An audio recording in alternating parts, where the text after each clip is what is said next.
We're done. Yeah. And Your screen. we're supposed to be off before we go live.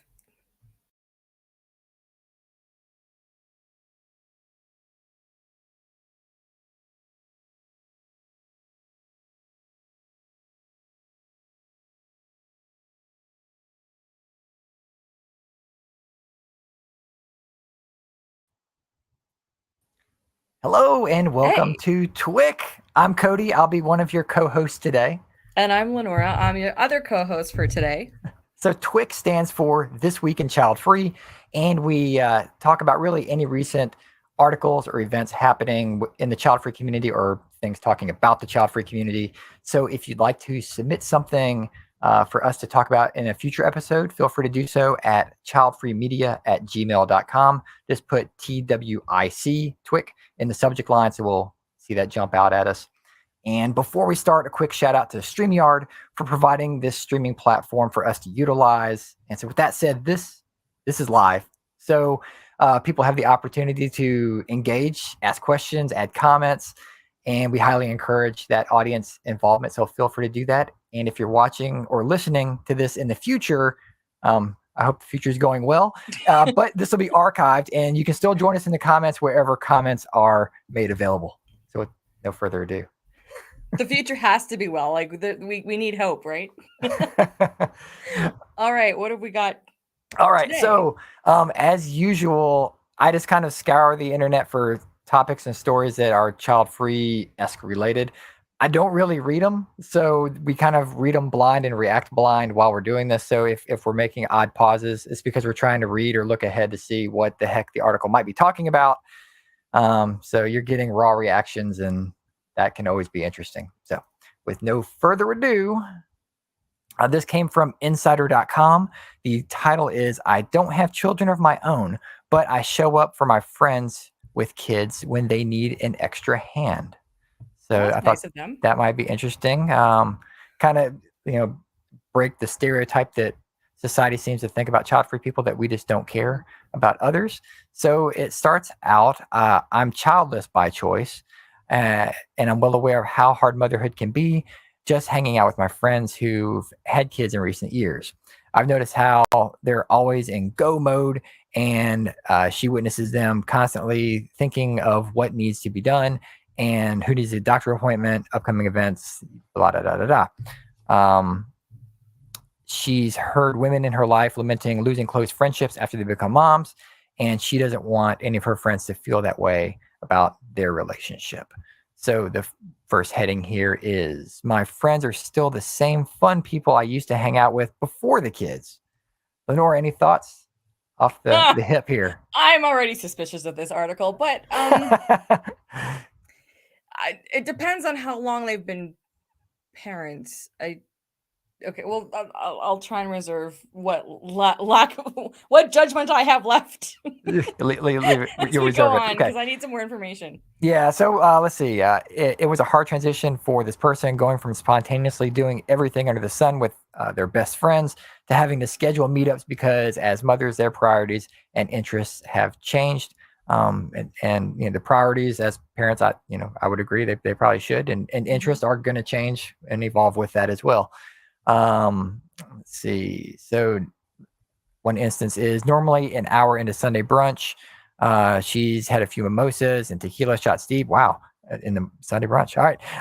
Asking for the dessert menu. But a few weeks back, brunch looked very different for her. She was dining with one of her best friends at a waterfront restaurant with her 1-year-old in tow. When the food came, I watched her try to feed herself and a very determined toddler that had more interest in walking than eating. She was doing the shuffle of switching him from her lap to the high chair and back again. And though she did not appear visibly frustrated, it was obvious that she wanted to enjoy her meal. And I think we've Okay, all kind of witnessed that with parents and their kids. Like we're kind of sitting back with our yeah. mimosas and whatnot and saying, "Oh, So I have some more information now, and now I okay." can view my thoughts. She's only 1 year into this transition with the friend. There's a long With road this ahead. friend, it might she But might have true, multiple. Who true. knows? Yeah. But it sounds like she's got, I mean, they're at the early stages of parenthood, it sounds like, with her friends. I mean, it could prove me wrong later, but there's a long way to go. So it's the blanket statement of not, they're still the fun people that they knew. Give it like 10 years. Well, like When there's I a guess lot for more us, activity on the child's end, yeah, right? And I say that as someone whose friends or whose friends' kids are teenagers now.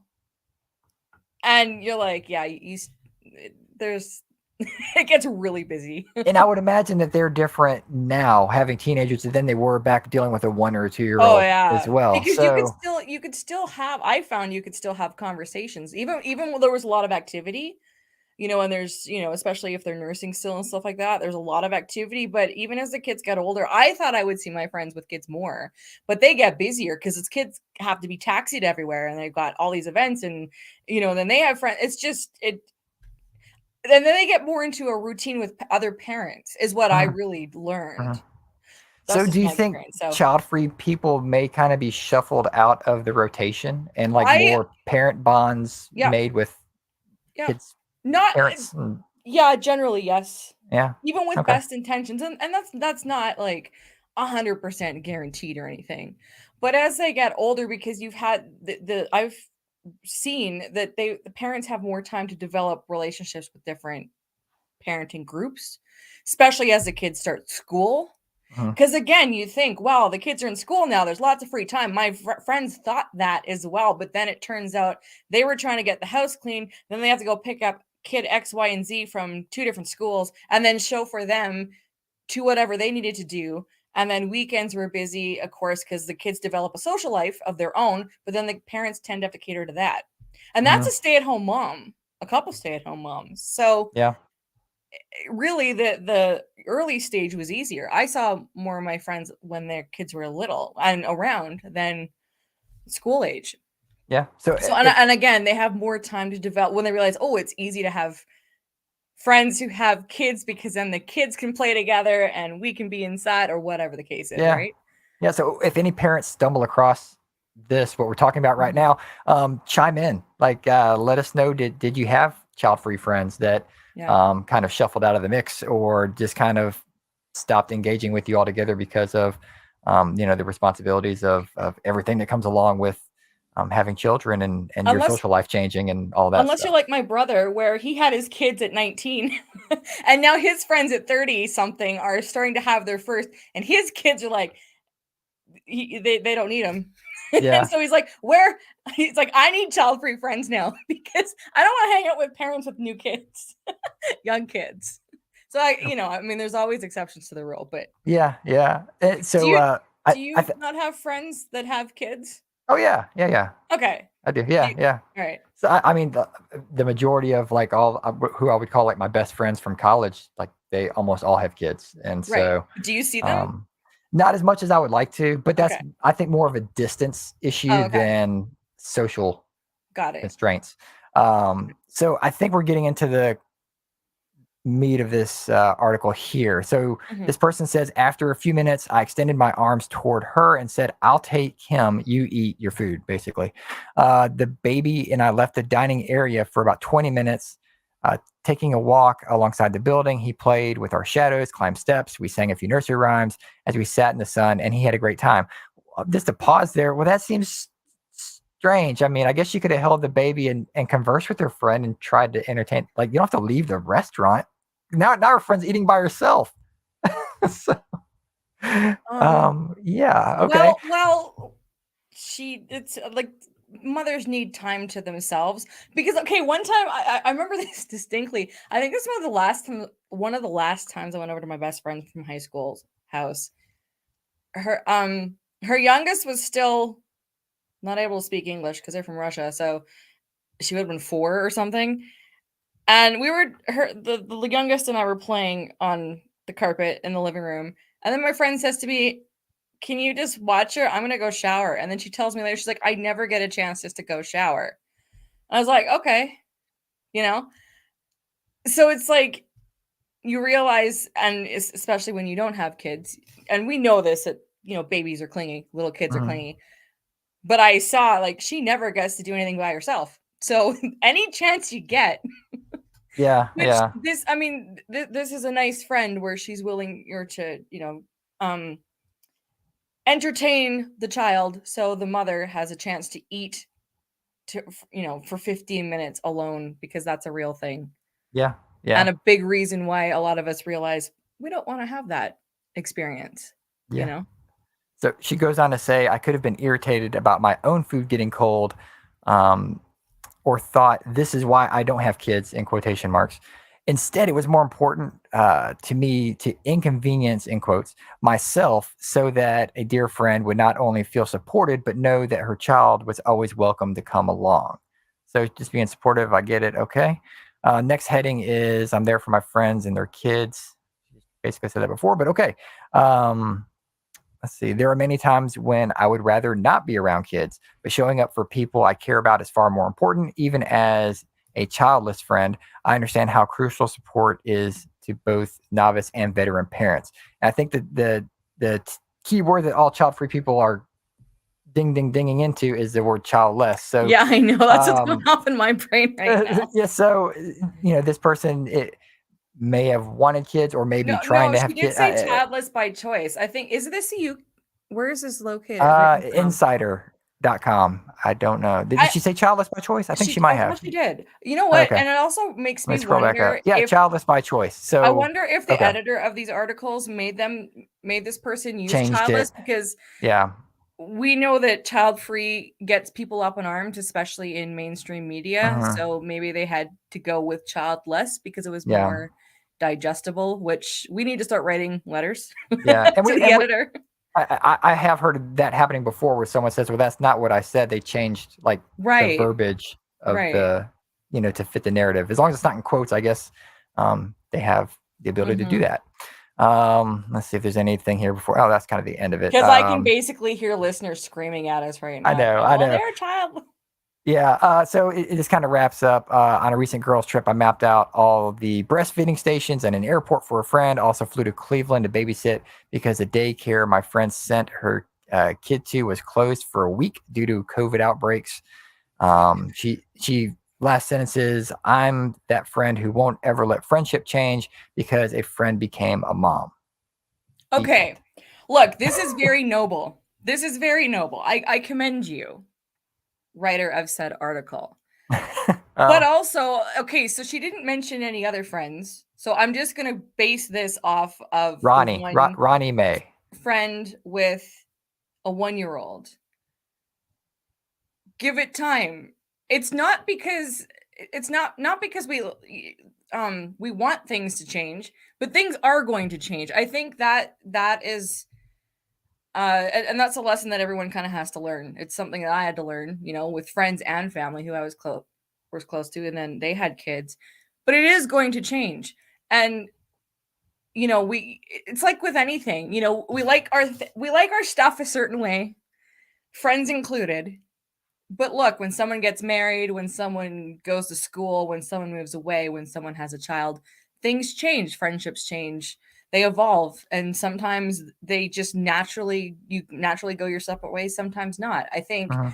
I would hope, like I want to believe that this person has the best intentions, but it really does sound like she's bending over backwards in a big way to keep this friendship intact. And quite Yeah. honestly, she's gonna have to do a hell of a lot more as that kid gets older. And Yeah. so I just fear that if she's doing this out of desperation to keep the friendship, and this is just my own opinion, I have no supporting scientific data on this, but just from personal experience, like she's doing a lot right now Mhm. in that first year. It's going to get more tough because you have to remember the parents, generally speaking, are going to choose their children first over your friendship.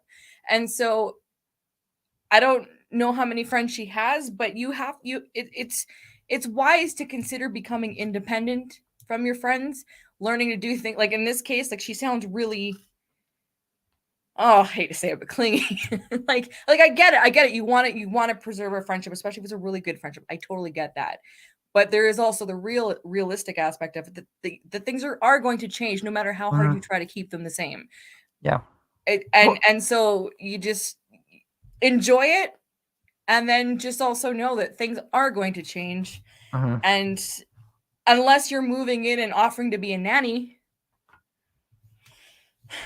I'm getting warning signals from this article personally. Okay.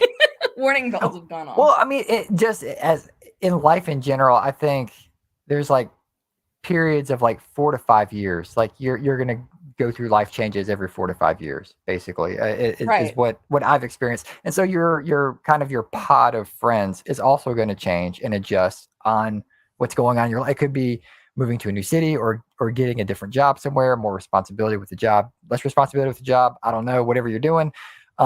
But your social structure is going to change for yourself. This person, it sounds like she does happen to have free time and she wants to maintain that relationship with her friends. And Mhm. so she currently has that ability. Now, a year from now, things might be different. She might, Right. be in a different area. Her friends might move away completely. You never know. Like you could be best friends with your neighbor for 5, 10 years, and you're building your social structure around that. And then they move across the country. And so, Mhm. might change things a little bit. So, yeah. So anyway, next article. Here we go. This is from WNG.org. The big heading at the top is world. I don't know what this is, but it starts out with the heading "A Childless Future in Japan?" Question mark. Low fertility is a Clickbait, crisis. clickbait, clickbait. Low fertility is a crisis, but government funding won't solve a problem of misplaced priorities.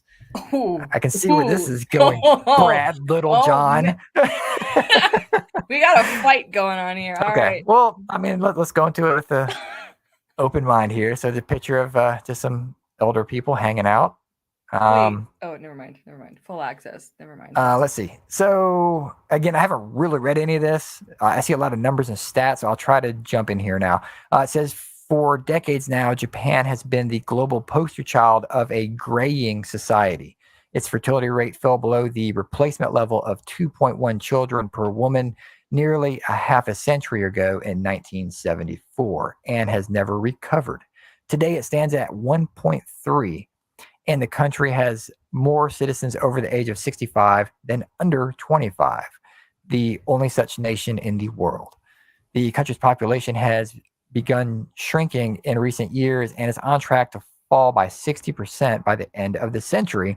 No wonder the prime minister warned the country, quote, simply cannot wait any longer, end quote, and must implement policies to encourage more childbearing right away. End of that paragraph. Thoughts, LeNora? Whew, all right. Oh, look. I mean, really, this shows us what is our purpose here. Okay, the people are going to yell at me now.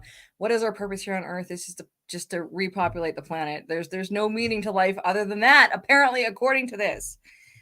So, I'm going to offend people either way. Like it's just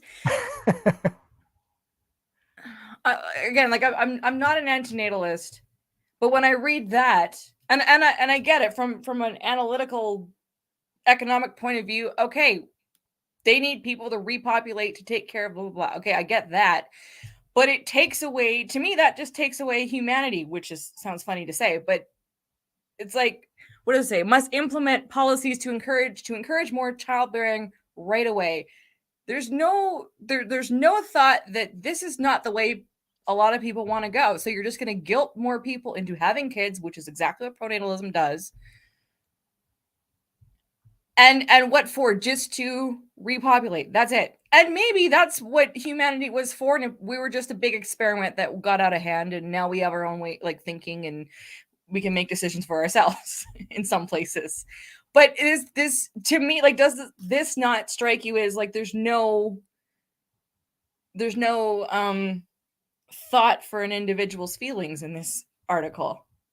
Well, it's definitely groupthink because the way that it's laying it out, it's like basically, the Japanese culture won't exist, like Right. in the not too distant future. The key word that I grab onto here is policies. What policies Yes. is the prime minister wanting to implement to encourage more childbearing right away? And just stepping back from this, I mean, there's a reason that it's happening in Japan and in other places. The U.S. I believe is one of them as well, where it's kind of declining. There's a reason for that, and maybe these policymakers should look at the current situation of their country and say, why is this happening? Are people working longer hours and not able to support uh, uh, their lifestyle on a single income? Or if they are on a single income, they can't buy the house, they can't enjoy parts of life that they want to enjoy. They're basically just a cog in the machine. So if that's the case, it's like, well, that sounds like the policy you need to be working on is the work-life structure, and then the other things will build off of that. But it's the hustle and grind culture that we're all told we should take part in and utilize. So let's see a lot of words here. I'm gonna see if I can scan it. LeNora, help me if you can. Let's see. Okay, what is this? I just want to find this hysteria. This chicken little hysteria.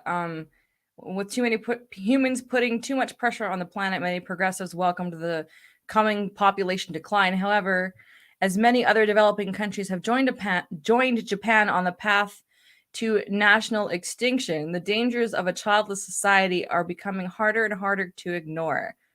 So harsh words. We're going into extinction. Wow. I mean, first off, not everyone is just going to stop having kids. And so, some people might say, hey, an obvious answer here is immigration.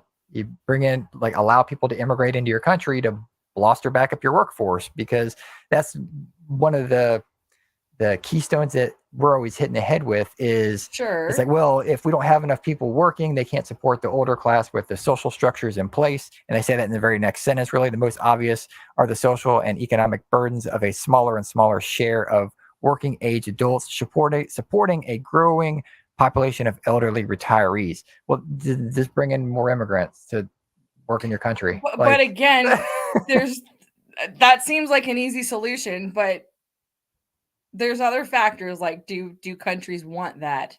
Oh, of course. I'm just saying it like face value. I mean, it's definitely one where, if there's, concern of maintaining the nationalism of a country or whatever. So again, but they're asking for Band-Aid babies, because if they had, if people were allowed to discuss the child-free choice thousands of years ago, well, we probably wouldn't be here, and we wouldn't have to have these discussions.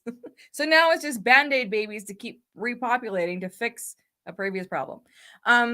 They put a big quote here, so I want to read what this says. So it says, few pause to consider that the real issue is a society in which women are told that career rather than motherhood is their only path to personal fulfillment. Okay.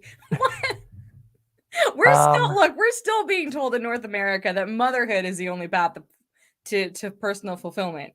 The narrative that we hear, the stereotype is you're not fulfilled unless you're a mother. Right. Period. That's it. Stop the press. That's it. That's all there is. So, I mean, again, you can kind of see the verbiage and the angle of this article, but I still want to know what policies they're wanting to put in place. Sorry, I don't pre-read these. It's just so progressive argue that if Japanese women don't want to have children, perhaps foreign women will, and the solution is simply to open the doors wide to immigration. Oh, there we go. It's a suggestion also frequently offered as a solution to America's declining birth rate. However, this is at best a short-term fix, as birth rates are plunging worldwide, and data suggests that more fertile immigrants quickly reduce their childbearing habits to resemble those of the host society. Yes and no. I think the actual study is the more educated an individual is, the less likely they are to have many children. They might have 2 or 3 or 4 or whatever, but they're not going to have 10. So, wow. Okay. All right. It's really interesting finding out how people view this in different parts of the world. They say pronatalist. So let's see what this is. Many pronatalist policies reinforce this mindset, reassuring women that they can minimize the impact of motherhood on their working lives by handing off their infants to government-funded childcare, rather than admitting that parenting involves massive sacrifice and encouraging us to embrace such sacrifice as a duty within which we can find true fulfillment. Our leaders promise to find ways of enabling citizens to have more babies without any disruption to their careers or consumption habits. Have they not had children? These like this that does not make any sense. Well, and I guess one argument of this could be, so It's you want people just to be basically incubators and have babies and then not raise the children, and then you get into the argument of, well, does it take a village? What is being instilled in the children as they're being raised up? Are they just being automatons? Are they learning anything about their family history? Or I don't know. Like you remove someone the has to mother and the sacrifice father. their own child to raise someone else's child, who then has to like it's just this. Yeah. Like this doesn't make any sense to me. Let's see. It talks about China's one-child policy. Let's kind of skip over that for a minute. So, okay. So he wraps up here. So here's his last paragraph. So that's usually where people try to wrap this up. So it says, even as pundits wring their hands and wonder why the causes are not far to seek, rather than treating childbearing as a natural and essential part of what it means to be human, a difficult but noble duty, we have demoted it to a lifestyle choice that depends on which sex acts you prefer, which drugs you take, and what makes you feel happiest. As C.S. Lewis famously observed nearly 8 decades ago, in quotations, in a sort of gastic simplicity, we remove the organ of demand and demand the function. We laugh at honor and are shocked to find traitors in our midst. We castrate and bid the geldings be fruitful, end quote. Why would anyone think that can work? All right. Okay. All right, Brad. This look. We'd love to have you on here, Brad. By the way, if this gets passed on to you, I mean, hey, the invitation's out there. I'm going to recap what you said a little, just to pinpoint a couple things. Please do. He says we have demoted it to a lifestyle choice, meaning parenthood. It should have always been a choice. I mean, you're choosing to change your life and have a child. Like your life is set, and then it is a choice. But it just goes to show that he views, and a lot of people share this view, that the whole purpose of humanity is just to procreate and repopulate. That's it. So, okay, all right. Well, he wrote the article. I like this. All right. But here's the thing though. When this to me is dangerous. This type of article is dangerous. For many reasons. I'm just looking at I'm looking at his credentials. It's fear mongering. It is fear mongering, and it belittles it belittles choice. It belittles choice. This last paragraph is exactly what that does. He's saying society has demoted parenthood to a lifestyle choice. Well, it is that's really what it is. Mind you, that might be my modern day thinking, but it's just. But I guess you can read between the lines there. What he's basically saying is it's not a choice. Like exactly, that's exactly what he's saying. That's exactly what he's saying. Not a choice. He's wording it in a way that he wants people to feel guilty. Yeah. Because he's using things like words like natural and essential part and what it means to be human. Look, having a choice is what it means to be human as well. I mean, yes, right? It goes without saying that the human race would go extinct if people did not have kids. Like, duh. A child-free person isn't going to argue that fact. That's a fact. But the odds of getting the entire world to just be like, you know what, we're all going to be child-free probably isn't going to happen. And like, if the birth rate does continue to decline and the population shrinks, we just hit 8 billion people like a few months ago in the world population. Before that, we were, in the 7 billion range. I mean, what would be so bad if we went back to 7 billion? If we lost 1 billion people across the board, it doesn't matter what country, socioeconomic, doesn't matter. I mean, the world's not going to end. But they're making it sound that way. They're like, they don't want 8 billion. They want 9 billion. They want 10 billion to take care of the older population instead of adjusting the ways that people are made to live their lives. Well, that's not get a choice. Exactly. No one ever really wants to address, have you stopped to think why things are falling, and sure, it sounds like they do a little bit, but not really. Like, people don't want to live that way. Not all people want to live that way. Not everyone wants to have kids, but like it's never taken into consideration. It's just like, oh, it's a lifestyle choice. They don't want to. Yeah, we don't want to have kids, but there's more discussion to it. But they don't want to have that discussion because I think they fear that it's gonna ignite more people thinking, which exactly that's what it's gonna do. It is gonna make people think more. Well, I And mean, they. hopefully, if someone reads this article that is fence sitting or even a parent, like hopefully they have the thought to kind of read between the lines and look at what this person's saying. Yeah, they're saying a lot of facts, but they're using that as ammunition for their point, which is basically, hey, we have to stop like this not having kids, and we need to have more kids, and we need to put policies in place to give daycare and take care of children being raised. Hey, look, as a child-free person, I agree with that. Kids should be taken care of. Duh. Like it's so, but instead of making it on the back of labor to raise someone else's kids, why not make it more possible for the parents to raise the kids themselves? Yeah. To me, that's the bigger issue. Like it's almost out of reach for many families all over the world to do that. And so to me, that's your problem. So there you go. Work on that instead of being like, hey, we'll find you a daycare center. All right, next up. I wonder how many kids Brad has. It's probably in his bio. I don't know. So this is nextavenue.org. Happily Aging Without Children. This is Marsha Drutt Davis. Some people may be familiar with her. We are. She's been a speaker with us on the Child Free Convention and all over the place. So she is writing an article, I guess, on herself. So at 80, she has no regrets and is grateful for the many connections she's made in her life. I wonder if she's met Brad. We should put. I don't know. We should see what kind of conversation they have. So let's see. I'll just kind of glaze over this a little bit. So in 1974, 32 years old, with my biological clock ticking in my head and a mother-in-law saying, "Go home and practice," in quotations, I questioned whether I wanted to birth or raise children. I started thinking maybe there is something wrong with me. Why would a woman loving her school kids, she was a teacher at the time, not want to have children of her own? Wasn't this my biological destiny? So let's see.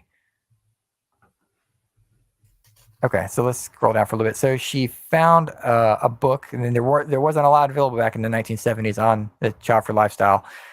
It called The Baby Trap by Ellen Peck, and she read it in 2 days and handed it to her then husband, who agreed he was perfectly fine without children. We didn't have to be trapped into what society thought was normal. This led me to be an advocate of the child-free, not childless lifestyle. He talks about pronatalism in the next. You want to take this one, LeNora? Okay, so she's explaining her introduction to the term pronatalism. So Ellen Peck, who wrote the book, previously went on to define pronatalism as encouraging or exalting the status of having children, making those who don't want children fear the consequences. So basically what we talked about in the last article. Yeah. Which side note, I was wondering, why did that show up in the child-free section, that article? Because it was the last one we talked about. The childless future. And all right. Yeah. All right. So, okay. Yeah. I was like, where did that come in? Okay. So anyway, back to this article. Marsha goes on to say, I began to see examples of this in the media, meaning pronatalism, advertising, books, movies, songs, and TV ads promoting having children as a rewarding lifestyle. And articles by Brad. Exactly. Implying the secure knowledge that they'd be caring for their beloved parents forever. Okay. Often the product being sold has nothing to do with parents or family or the family depicted with their children. And yet those ads sold two things: the product and having a family of loving children. We see that a lot still. Pop-up stuff. All right. Let's see. So right here, she says, I finally can say at 80 without a doubt, after living this child-free lifestyle, I'm not alone. I'm not lonely. I have no regrets. My life is filled with younger and older friendships, passions, goals, a good financial advisor, and no fears of being lonely or not cared for.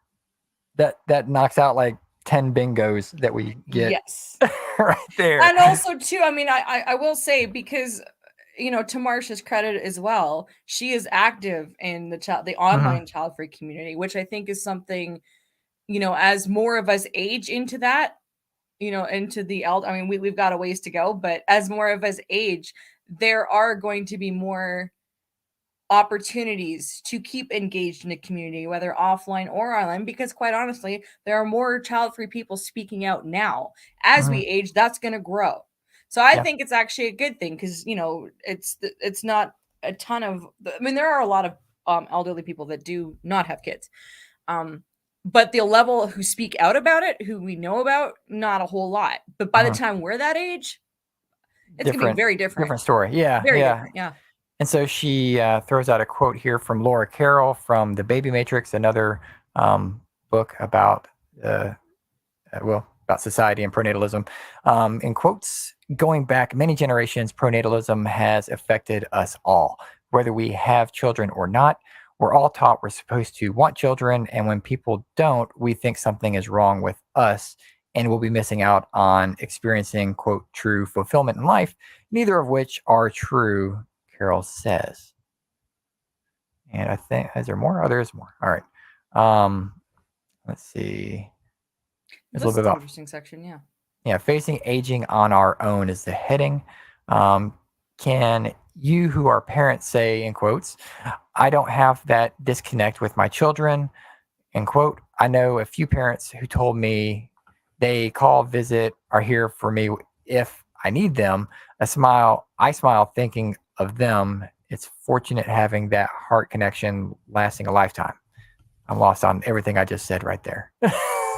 Okay, so she's saying there are some parents that have said to her that they do have a connection with their kids. The kids are active in their life. They visit. They're here for me when they need them. But well, okay, cool, and that Next makes her paragraph happy. it brings Yeah, actually, yeah. So, however, many parents find their children are now they now live too far away due to careers or love connections. Some sadly have predeceased. Yeah, predeceased their parent. Oh, predeceased their parents. Others have children of their own with money challenges or health problems and can't help their parents.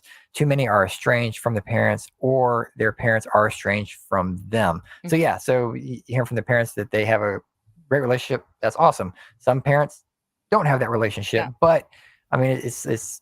I mean, you never know. You never know how your kids would turn out, I guess. exactly. So she asked Anna Olson, who hosts We're Not Kidding podcast, for her opinion. And Anna says, we start by taking ownership of our lives and our choices. Introspection and understanding ourselves more deeply are paramount. A fundamental exercise I do with all of my clients is defining their values, which are central to finding meaning and purpose in life. She also says, I also encourage people to befriend their fears. What do they fear most about aging without children? How can they be proactive in mitigating those fears? And I Good mean, that's a really good point, advice. because Yeah. we're taught, again, band-aid babies. Have kids, you won't have to worry about it. You won't have to address that fear. Children procreating is to cover up an actual real issue. So then Mm, suddenly when people are shocked to find out, oh wait, I have to still create my own community, because it's like, I don't come from a culture where I live with my aging parent. I'm not, my dad's going to take care of him. They've got their plans in place to take care of themselves. Doesn't mm. mean I won't see them, but I am not here to be a caregiver, right? But it seems like that that conversation is not encouraged, in how to develop, especially for females. I find how Well, to develop your own security net that doesn't involve children, because you bring up a good point. In some cultures and societies, it is a generational household. mhm, You got grandma, grandpa, great grandma, grandpa, and like the newest baby, like right, all in the same house. right. So, um, But yeah. this goes back to taking away a person's choice. Mhm. What do they do with their life, especially if they know they have to come back, regardless of what they want to do in life? They have to come back and take care of their aging family Mhm. member. Let's see. Anna continues. On the flip side, I encourage them to explore the aspects of parenthood that they find appealing. How might they build these elements into their life in other ways as they age? Aging without children is an invitation to think more broadly and intentionally about how we build our lives. Mhm. For anyone who may feel loneliness in old age, this can include fostering intergenerational relationships. And kind of what you were just saying a little bit earlier, Lenore, like the future is going to be totally different. Like we're going to Very. be living in augmented reality. Like I don't know, like if you're alone and lonely in the future, it's almost because of choice. Like I think the I connections are think going to so. all be readily available. Probably more Yeah. connections than you want to deal with in the future. Yep. We're just diving into that now. I But I I think so because we all. I mean, look, and some. I can already hear the internet trolls going, well, that's just like superficial, texting, whatever. But if you think of how many notifications, like this morning, I was trying to sleep in, and everybody was texting me at 6:30. mm, You included. We were talking about business stuff. I But I mean, was like getting constant notifications. And that's just such a basic point. But the point is we are a lot more plugged into other people. And that does not mean that it's a superficial connection. People just assume, oh, well, it's got to be blood related because there are some people that still believe that the only true people that care about you are your blood relatives, which mm, most of us know that's not the case. yeah, they want to, or they don't want to envision themselves sitting alone in a nursing home in a wheelchair facing the corner, with no one there. Right. That's Right. like that's Brad, I think that was his name. That's what he wants us to Yep. envision is like if you don't have kids, that's what you're Yep. going to be doing. But anyway, sorry, Brad. Again, invitation's open to join us anytime. Um, let's see. So we'll kind of wrap this up a little bit. Marcia, thanks for writing this article. Oh, this is how to stay connected. Okay. How to stay connected. Do you want to take this one? Sure. So she goes on to write, if you're feeling alone or lonely, you must decide if this is the way you want to remain. Good point. First, you must erase the perceptions that you are of what you're supposed to have. Remember, this may not be easy.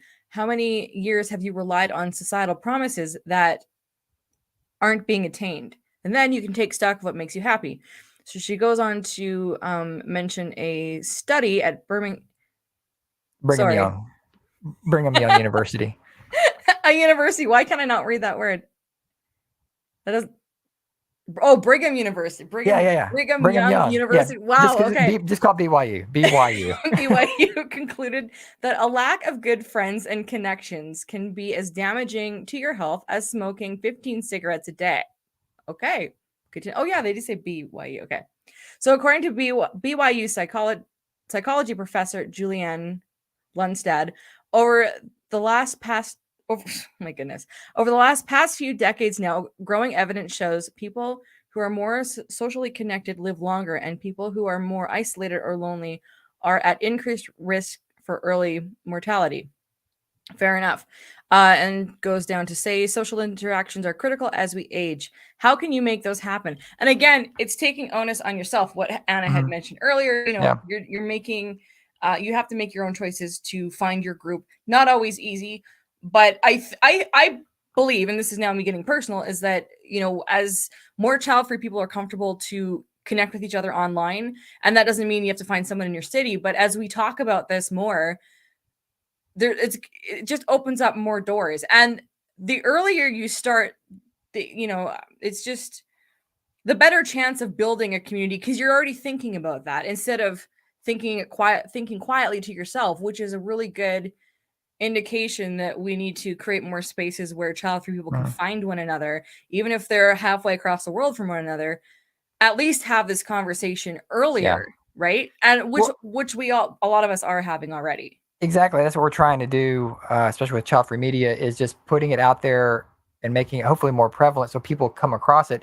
Hmm. As it is right now, whether it's in Facebook groups or whatever, people stumble in and like, oh, I just found this group. I just learned what Childfree means. And so Yeah. people every day are just now, even though they might be 45 years old, like they might just now be like, oh, you're Yeah. my people. Like Mhm, this, exactly, you exactly. exist. So to maybe put it like in their face, like, yeah, there's a community out here for people that have chosen to not have kids. And then it's like the light bulb goes off, ding, ding. that's that individual, instead of them maybe having to look at their life and being like, where are the people like me? What am I? Who am I? And Right. then doing all this deep introspection. Like, you don't have kids, you don't want kids. Like, that's a very easy basis level to Mhm. find some like-minded individuals, and not that we're all thinking and agree to the same things. We're a very diverse community, but to have that, at least that core tie to each other, Exactly. it Yeah. does give us a little bit of something. So, Marcia, thank you for this article. Let's move on to the next one. This one popped up like 3 times, so I figure I'd see what it was about. This is the state.com. Child-free neighborhoods, TikTokers plea divides adults, and then in quotes, as a mom, I agree. More So, clickbait. All right. What all do we right, got? let's see where this is going. So, let's see. A woman proposal of a child-free neighborhood is one of the latest in the growing child-free trends on TikTok. Hmm. Really? Is that a growing trend to talk about child-free I neighborhoods? haven't checked in a week, but I I I believe mean, it. I believe it. the idea always floats around, but I don't know if it's a growing trend. It's just there. Anyway, so an Australian TikToker who goes by Baby Soja, Yeah. Soja, Soja, Sure. maybe, shared a story of her experience swimming and being interrupted by children in the pool meant for adults, which she had admitted to being fed up with. So, in her quotations, or I guess from her TikTok, I'm so sick of going places and kids are just everywhere screaming, and I just have to put up with it. I just feel like for people like me that are, wait, I just feel like for people like me that are evil and hate kids, we should have our own suburb where we can just be quiet and undisturbed. Okay. All So right. she's okay. So Come she's out of the gate. labeling herself evil. Okay. All right. Um. So mother of 4, and I strongly agree. Maybe the mother doesn't want to live in the neighborhood with baby Soja. I don't know, but let's see. She might agree with that That's statement a good as well. point. Uh, I never thought of it that way, but yeah, you're her, right. her video awakened an age-old debate in her comment section where kids should and shouldn't be allowed, and do adults have a say in it? Considering adults do make the rules, I would think that they do. Well, Um, she of course, referred to an adult-only pool. yes, yeah, Hello, that's what I'm saying. Like, respectful. I the mean, adults made the rule there that it's adults yeah. only, yet there were kids in it, for whatever reason, whatever time, whatever it is. So Mm. of course some trolls came in, go live in Antarctica. Um, Another thing is, quote, I guess in here is, kids may get annoying, and we may need our own space, but at the end of the day, they are just kids. They can't help screaming because they're only young, another person said. And this person says, I'm a mother of 4, and I strongly agree with you. As a mom, another person chimed in that they agree as well. So didn't really expound on that, but they agreed. Okay. Team uh, parent advocates for child free. Hooray. One commenter added the idea was not just for people who hate kids, but I imagine some adults with kids would like a break too. It's got over nearly 6 million views on the platform. So they're assuming that all people who hate kids are child free, but Yeah. And okay, so all then it right. goes into like, there's a posted for a dinkwad, DINKWAD. Dinkwad is a term that stands for double income, no kids with a dog. Oh my goodness. Okay. There's a much shorter acronym for it, but Okay. I'll hold off on. I mean, I'll tell you if you want me to, but Yeah, I don't know because I don't have a dog. I don't have pets, well, so I don't know. it's dildo. It's it's dual income, little dog owner or large dog owner. So you can be Oh, a that you can be a explains a T-shirt I saw once. I didn't get it. Okay, I yeah, get that it. might be it. That's Anyway, hysterical. so all right, so basically this person did a TikTok and I got don't think they can put trolls, that word got into. parents on board, and but another, of course, this is from intheknow.com. They picked up on the same thing, as do things Oh, that get trendy. So this person, let's see if they say anything different. wait a second. Why are they getting all up in arms about this? Because they have over 50 villas everywhere. Like they have them in my city where people 50 and up. The senior communities, yeah, But yeah. But I think yeah, this person's but talking about, like you just said, I know. it's a community pool that's supposed to be adult only, and there's kids in it. But they have adult only resorts. Like I don't Yeah. see why not? Like, I live in the suburbs. There's school. I live like close by. I hear the school kids. I live in, family neighborhood. But and neighborhoods, like, I guess suburbs are kind of designed that way, but why not? Like, it doesn't There's a you're not going to be like kicking people out. Build a new neighbor. I mean, this is way easier said than done. I know that, but it's kind of silly because I think everyone should have a space that kind of fits their vibe. And if kids are not your vibe, more you should have options, aside from living downtown. You've got the Fair Housing Act in America, and anyone that's a political science major, feel free to correct me because I'm not going to go all in on this. But basically, you can't be biased for someone their lifestyle. Long story short, so if they have kids or don't have kids, you can't not rent or let someone live somewhere because of that reason. Okay. But the 55 plus communities are an exception due to the age. Again, it seems interesting that there's that gray area for 55 plus. But they might be fighting this now. Well, it's because they're like, oh, well, you're 50 plus, you've already had your kids, you deserve time. Maybe they don't. The answer is just move to Japan. Like, that's clearly the answer here. We had someone left a comment in our live chat about doing just that. They're going to move to Japan.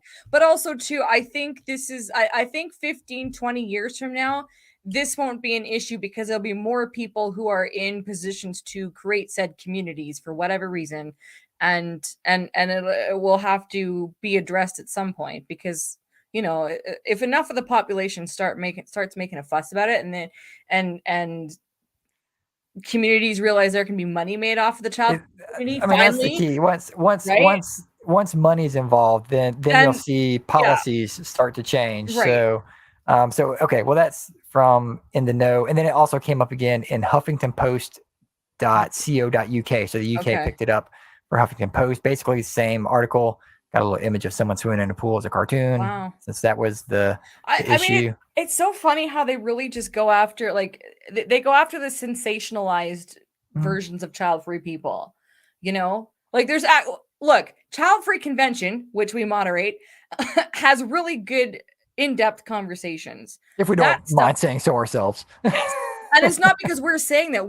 Our speakers are amazing and have really, thoughtful. I mean, we do create the panel, so we play a part in that. But as a whole, Child-Free Convention goes through some really, really relevant topics that have weight behind them and spark a good conversation.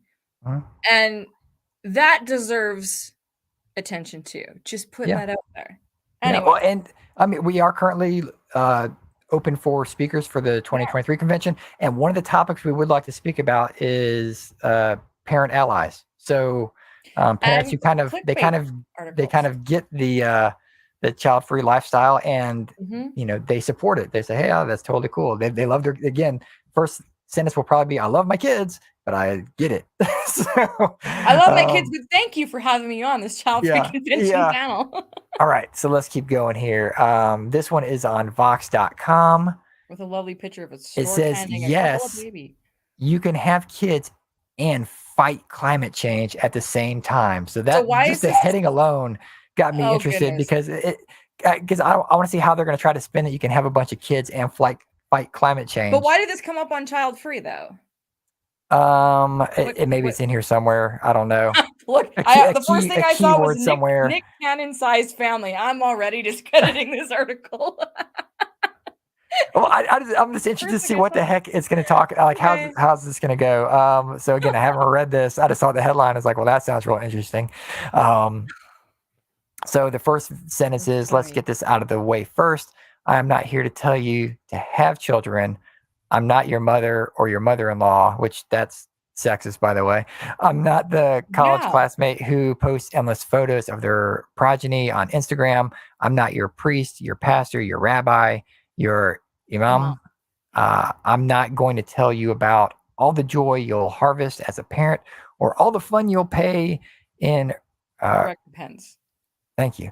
And then it goes on to say, have a Nick Cannon-sized family. Don't have any kids at all. Whatever, it's your life. Well, that goes against what the heading of the whole article is. Okay. What are you trying to tell us here? Clickbait. Yeah, exactly. Right. So that said, the ocean that is The ocean that is population is made up of the droplets of countless individuals' decisions. And in who wrote this? Is this a bot? Did a bot write this? Is this one of those chat GP things I keep hearing about? People I don't keep sending me know. this stuff. Let me just scroll this and see what the heck, if this gets anywhere. Oh, so the childless left. Oh, JD Vance. Oh my god. Okay, so this whoever wrote this is pulling out a whole bunch of names to get. This is totally clickbait. Okay, so it's You can't scroll down. I am curious to see who wrote this, or who claims they wrote it. oh, it's at the top. Oh, Let's see. this is Brian Walsh. Brian Walsh. Hi, Brian Walsh. Okay. Brian Walsh with a Y. Brian. All right. Anyway, that food looks good. I'm hungry. I need to go eat something after this is done. Nachos. I just want to see what it's. I'm just trying to scan this to see what the heck, how you can have a lot of kids and help the. Okay, first off, here's I see one sentence that we can go. Okay, on. go for it. Declining population growth really does pose existential challenges to America, and without more kids, the country really does face a future that is less innovative, less wealthy, and less vibrant. Well, have you met child-free people? Which may be true, may not be true. Like you also be less stabby and less murdery too. So yeah. Again, there. To me, it's like the lack of acknowledgement of choice, and nobody considers what a child-free population can actually contribute. You know, and I mean, this is really our challenge, is to showcase this. And I don't mean two of us, but just the child-free community and the conversation in general. But this is, oh man. Okay, so anyway, another sentence here. The reality is this could be the same thing as the Japanese article, I think, that America has room for more children. It needs them to thrive. And most of all, people do want the freedom to choose the family size they desire. Including none. Including larger ones. Sorry. It's a future that progressives can and should help create. I mean, again, as a child-free person, just at a base level, I don't care how many kids you have. That's on you. Go for it. Unless immortality is made possible, I'm not going to have to deal with the consequences of all these extra kids 100 years from now. Yeah, neither are they. But this is the thing. Exactly. I mean, right? So. Okay, so here we go. The headline: we actually can have more kids. Please tell us how. So I want to see where this guy's going with this. For most of the history of the debate over population, the question wasn't whether we were having too few kids, but too many. The progressives generally fell on the latter side. Environmentalists were some of the loudest voices for population control during the globally fertile 1960s, urging people to limit family sizes and sometimes even supporting more coercive restrictions, while the predicted quotation population bomb quotation ending leading to wide-scale starvations and catastrophe never detonated. Fertility rates fell globally rapidly from peaks in the 1960s. I mean, again, they might have fallen due to people becoming more educated. Again, not because of being in fear of the population bomb. It could have been giving option of choices. Hello, 1960s, you had birth control came on the scene a little bit more, and in America at least. So when you get more choice. Go ahead. Wide scale starvation. He's saying that wide scale starvation does not exist according to this person. Yeah. Yeah. Oh, yeah. Me sitting here clasping my hands, trying not to punch something right now. Brian, open invitation to join us anytime you want. The show makes me want to feel violent, and I'm not a violent person. I just want to have a conversation with someone who comes from this standpoint, because I can read what they're thinking and saying, but it's like, but do you see the other side? Like, do you truly understand and listen to the other side? Where, okay, but again, he's still not saying how you can have a lot of kids and help. I think I know where he's going to go with this. He's probably going to end up saying something like, if we have a bunch of people, they'll be really smart and they'll figure it out in the future, which that's probably where this is going. I don't know. Okay, here we go. Just as technological innovation in agriculture helped ensure the population bomb was a dud after 1960, innovations in energy could do the same for climate change and population. Maybe. But he's basing the lack of desire to have kids on climate change and population. This is I what it sounds mean, like to me. He's not taking into consider that people just don't want to have kids, well, right? But he's using you could be saying that he might be taking the argument of if you have 100 kids, like 10 of them could be geniuses. Well, if you have one kid and that one kid happens to be a genius, like, do you need to have the other is that what Musk 99? and Like, Cannon are trying to do? I don't know. They're go for broke. Um, okay. Wait. Okay. We actually do need more kids. Yeah. Okay. You've made that evidently Oh, he's clear. a father. I'm Okay, just cool. scrolling here. Wow, this is long. We actually do. We actually do want more kids. So he's He speaking keeps for everyone, I guess. repeating Um, himself. let's see. The cognitive dissonance that progressives face around pro-natalist policy boils down to 3 words: Roe v. Wade. V is not a word, by the way, but okay. Um, for decades, liberals have fought for Americans to have the right to reproductive autonomy, for being able to choose when and if they want to have a child. Sure. Okay. So I don't know. He's got it. How does he wrap this? Does he wrap this? Childcare. Um, Okay. I mean, he's really trying to convince us to have children. I mean, throwing out numbers like the cost of child care in the U.S. now exceeds $10,000 a year. I don't know who you're convincing with that statement, but all right. I guess I could read the whole thing if it came down to that. And again, anyone in the comments, if you actually read this whole thing and we're missing anything, feel free to chime in. He really has an interesting way of highlighting certain words. All right. Editor of Vox's Future Perfect section, which covers. Sorry, I want to read his byline. No, that's fine. That's fine. Which covers the policies, people, and forces that could make the future a better place for everyone. Okay. All right. So the last paragraph here is progressive policies that benefit today's children are also what must be in place to ensure that we have tomorrow's children, children we need, that the world can support, and that we want. So again, the key word there that you want them and that you can support them. Like, yeah, it's like, hey, we would agree with that too. The progressive agenda should be about empowering people to live the lives they desire. As long as that, well, I mean, yes, but as long as that means people are having kids, is what that actually is trying to say. I mean, go have kids. I don't care. He does say that. He does say that. To pursue their own paths of happiness, and children can and should be a part of that. Again, go do it. He's shitting all over us. Okay. So conservatives are right that a baby bust without end threatens America's future, but progressives don't have to sign off on their political opponents' monochromatic vision of that future to understand that population matters to all of us. Again, I don't think he solved the climate change issue by having a bunch of kids, other than being like, well, some of them might be smart and figure energy problems out. So I wonder how many kids Brian's parents had and how they're all doing. I don't know. All right. Cool. Just a few more real quick. We'll just wrap up because we're hitting our time frame here. So this is on popsugar.co.uk. So out in the UK. Why are more couples choosing the DINK lifestyle? Dual income, no kid. Because they didn't read Brad's article or Brian's article. I mean, they might be choosing the dildo lifestyle. I mean, who knows what's going on here? Well, the first picture has a couple with a dog, so definitely there are a couple dildos here.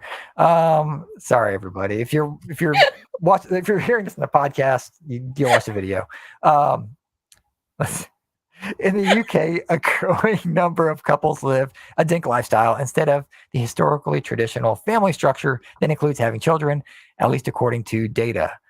The DINK lifestyle, aka dual income, no kids, is generally used to describe a family where neither adult in the partnership has children and both are working, paying jobs. Now, I have seen the term DINK, dual income, no kids, being used by people who just happen to not have kids now, that are essentially childless. They plan on having kids in the future, and they're like, oh yeah, we're dinks.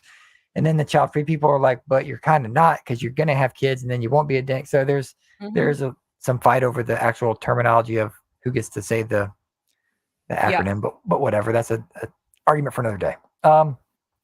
According to the latest data from the Office of National Studies, this is in the UK, by the way, over 50% of women remain childless at the age of 30 compared to 37% in 1960.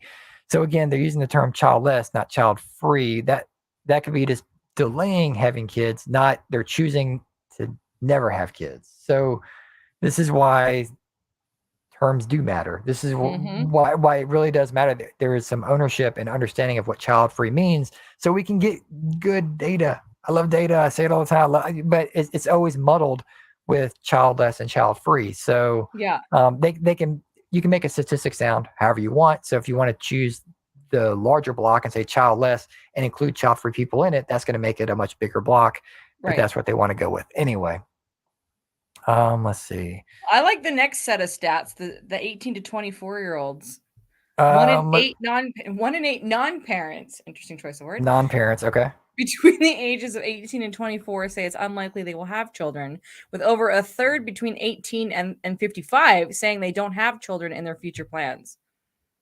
They're mushing together a lot of stats there. 18 to That 24 and then yeah, you're 18 to right. 25. Like, okay. Okay. Um, okay, so let's go. So All why right. are couples choosing a think lifestyle? All right, so Dr. J chimes in on this one. Let's see if he's got a quote for us here. So Dr. J says, there are those who choose to not have kids, usually called child free. Thanks, Dr. J. Yep. Thanks While for for others, it may not have been by choice, often called childless. So he does do a little bit of a breakdown there.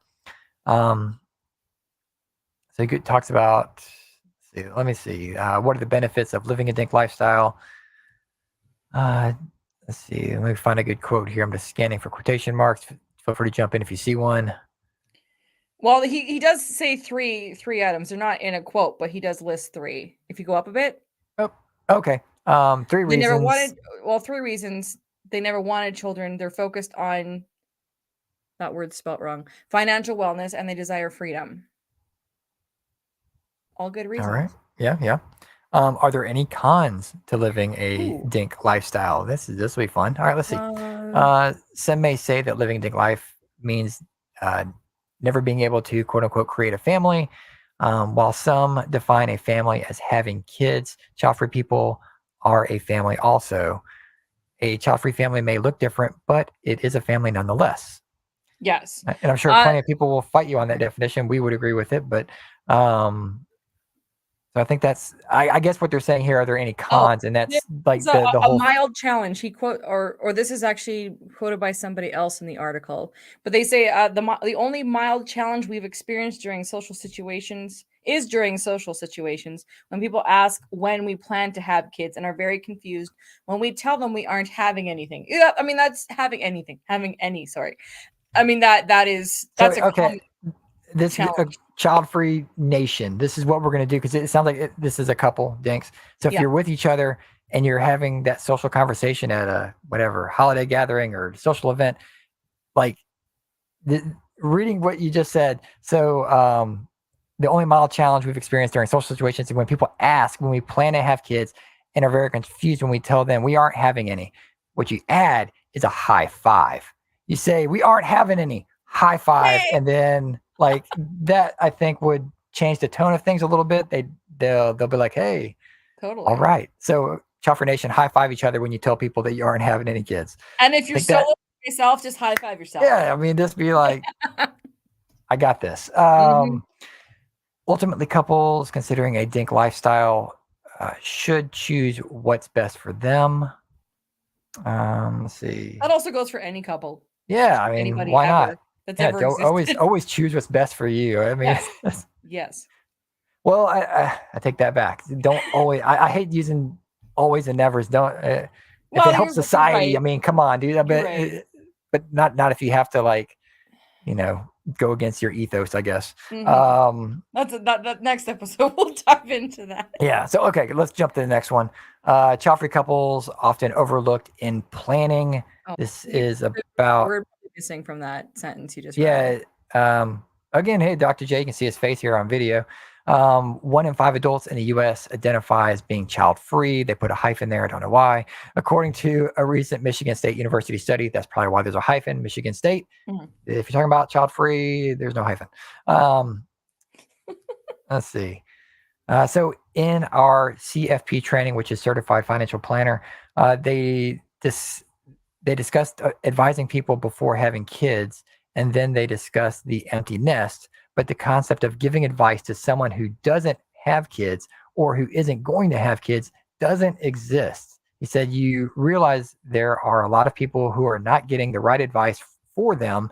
It's not a one size fits all. And Mhm. I think a lot of the Childfree people would agree with that. Yeah. If you have ever spoken to a financial planner, about your retirement or whatever, they do look at you a little like, wide eyed and head cocked when you say, "Oh, we're Mhm. not having kids," because then it really throws off their planning stage of planning for college funds, like your, legacy, how much money you're going to leave kids behind. Blah. Like they have to then start to think outside the box, and they can't use all their fancy computer Right. algorithms to necessarily help you. So Dr. J's got a point here, is that we're kind of in a little bit of a donut hole when it comes to planning for finances. Um, let's see. He says, I would say that 95% or more of his clients don't care about how much money they have when they die. So we have an interesting discussion about not only saving money, but spending it. We talk about how they can create a life that really reflects what they want. It also makes me wonder, just out of curiosity, people that do have kids, if they feel like they can actually spend their money once they retire. I should ask my dad this, It's a good but if they point. feel like they can, or do they feel obligated to pass it on? Parents out there, chime in the comments. Like, yeah, that's an interesting question. It's like, do you feel like you can ever enjoy the fruits of your labor, like, Exactly. Yeah. Yeah. other than a midlife crisis convertible? I don't Mhm. know. Is I think I um, rented one of those for my 40th in Palm Springs. It was bright yellow. present company there included. Let's see. So he says they're investing in themselves and in their lives. They want to be more than what stocks can do. Okay. Um, long-term care must be addressed. So again, Mhm. that answers that big bingo question of who's going to take care of you when you're older. Yeah. Child-free people, we plan for that. Like, we can't say it loud enough. Like we have to, because it's in our face. Like we have to plan Mhm. for what's going to happen to us, whether it is um, going to a state or a country that's friendly to um, exit the earth, not by SpaceX or however the billionaires are doing it, or just planning financially for long-term care needs. Like Mhm. we're all thinking of that. Like Yeah. it's there. That kind of wraps up this article.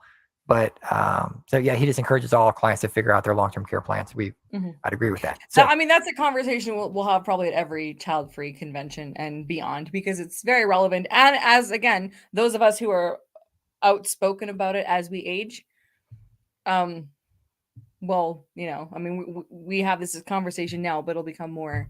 Again, I think it's because the aging population, just to wrap this whole thing up, the aging population who are child free, we don't hear from that often. So nobody really knows. But our generation and younger, as we all age, it's going to be so loud. These articles will change, and there'll be more answers they and more will. examples Yeah, they will to change. find. As we've seen in some articles, they're expecting us all to be miserable and lonely, and that person in the corner, like crying in a wheelchair, that we can't Exactly. see people Exactly. or whatever. I just think the future. I have a better look on the future than that. I think it's going to be Me too. awesome. I think that the child free community will grow. The child free community may even one day take care of itself. Like, who Oh, knows? totally. Yeah. Maybe there's a group home where you've got intergenerational individuals living there that are all child free. Like, We'll be hosting like the virtual there, child free convention at 90. yeah, sure, why not? From there. Why not? Augmented reality will just appear like in your Sure, living room. sure. So anyway, so with that being said, All we're going to right. wrap up this episode of Twic. Thank you everyone in the audience for joining us and leaving some comments. If you're again listening or watching this in the future, feel free to add comments as you would like. LeNora, how can people find us? So you can, well, if you're listening or watching this, we exist on YouTube. So we're on Childfree Media YouTube. Of course, our lovely podcast on every streaming app. Just find us at Childfree Media. Did I say Childfree Media earlier? There's so many Childfree things floating through my head. You can contact us at childfreemedia@gmail.com. If you have any suggestions for the show, if there's any articles that you found that you want us to comment on, please send it to us. Please visit our website and sign up for the weekly newsletter, which tells you all of the active and new child-free podcast episodes that are in our network and beyond. And we have an exciting new feature to add to that too. Actually, if you are a subscriber to the Childfree Media newsletter, which is free to subscribe and to read, we are doing a subscriber spotlight. So if you'd like to introduce yourself to the lovely Childfree community, you can send us an email as well after you subscribe, of course, and we can get you set up there too. So we're Details also in the on newsletter. Twitter, Instagram, and Facebook at Childfree Media. Basically, just Google Childfree Media and you'll find us everywhere. We should be there. Yeah. Yes. So, with that being and quick said, shout out to Rebecca for directing yes, behind the scenes. Thank you, Rebecca. And yeah. Guess that's a it. wrap. Thanks Thanks, for everybody. joining us. See you next time. Bye.